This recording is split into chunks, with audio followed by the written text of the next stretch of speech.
Pinabaklas nga natin ang tiles dito sa kwarto natin. Mahirap to para sa amin pero kailangan gawin.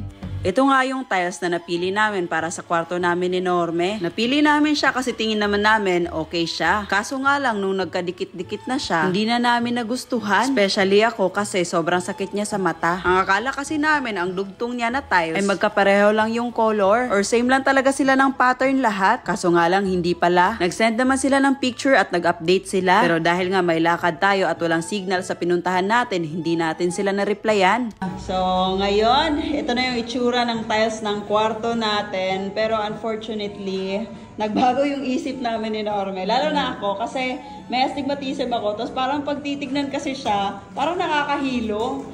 Hindi din namin in-expect ni Norme na ganito yung magiging result niya pag nagtagpi na siya.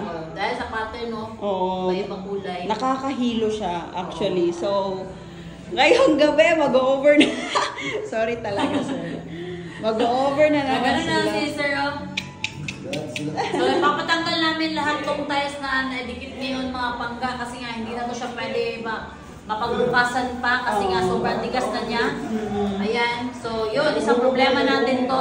Another expenses, pero sige na lang. Wala na tayong magagawa. Basta kung ano yung gusto natin, yun na lang talaga yung i-follow natin. Isa na naman i-push natin na ipalagay ito lahat. Ipadikit lahat ng tiles. Mas malaki yung magiging expense natin. Kasi, pagdating ng araw, ay hindi talaga natin gusto, tapos papatanggal ulit. Di, mas malaki yung expense natin. Tapos hassle din. Yes, diba? hassle. So ngayon pa lang, since ito pa lang, goods na to, bahala na yan. Waste na to, another gasto na naman, pero wala tayong magagawa. Ito na eh. Oo. Buti na lang, nakapunta tayo dito kasi tingnan mo naman, oh, magte-10 PM na. Oo. Sabi ko talaga kay Norme, kasi pagka-send sa akin ng forma dito, sabi ko parang hindi talaga ako komportable. Kaya sabi ko sa kanya, punta nga tayo dun sa taas. So, yan, na-confirm namin na ang sakit nga niya sa mata. Parang mas maganda pa yung tiles na napili natin sa mga kwarto nila. Tapos sa atin yung naging palpak. Ano ba to?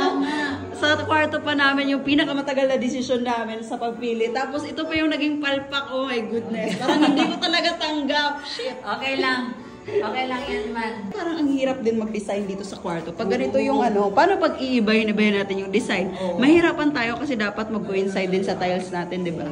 Brown siya lahat. May dark, may khaki, iba-iba kasi siya. Oo. Dito talaga natin siya naisip. Kasi expectation namin, yung tiles na to, akala namin yung tugma nito is itong kulay na to, ganun pa rin yung sa kabila niya, itong kabila niya, ito. Kaso yung nangyari, hindi talaga siya tugma. Oo, iba-iba siya. Iba siya. So, yun, papatanggalan natin lahat ng tiles na naidikit ngayong araw na to. Sige pa. Buti na nga lang din ay naintindihan din kami nila, sir. At kahit gabi na nga, kinuha na nila yung tiles. Sa kadahilan na mas mahihirapan sila sa pagtanggal bukas kasi mas titigas na ito. Syempre, hindi lang sa mismong tiles tayo nakapag-expense. Pati na din sa labor kasi kinabit nila ito so babayaran talaga natin sila. At itong mga tiles na naikabit, hindi na siya pwedeng ibalik. Thankful lang din talaga ako kay Norme kasi naintindihan niya ako. At ako pa rin yung inaalala niya. Kaya pumayag siya na baklasin talaga ito. Actually, before namin ito pinabaklas, halos isang oras din kami nag-uusap na baka pwede lang i-alternate yung pattern. Kaso kahit anong forma niya, hindi talaga magtutugma yung mga kulay. So parang ganun pa rin. Alam nyo ba, dahil sa nangyari, halos 13,000 din. So, nasayang dito, kasali na yung labor at saka gasto sa semento. Pero iniisip kasi namin pag ipagpapatuloy ito, tapos magbago din yung isip namin sa huli, mas mapapalaki yung magiging gastos namin. Yung problema na naman namin ngayon ay maghanap ng tiles para dito sa kwarto namin. Baka may masuggest kayo, comment nyo naman.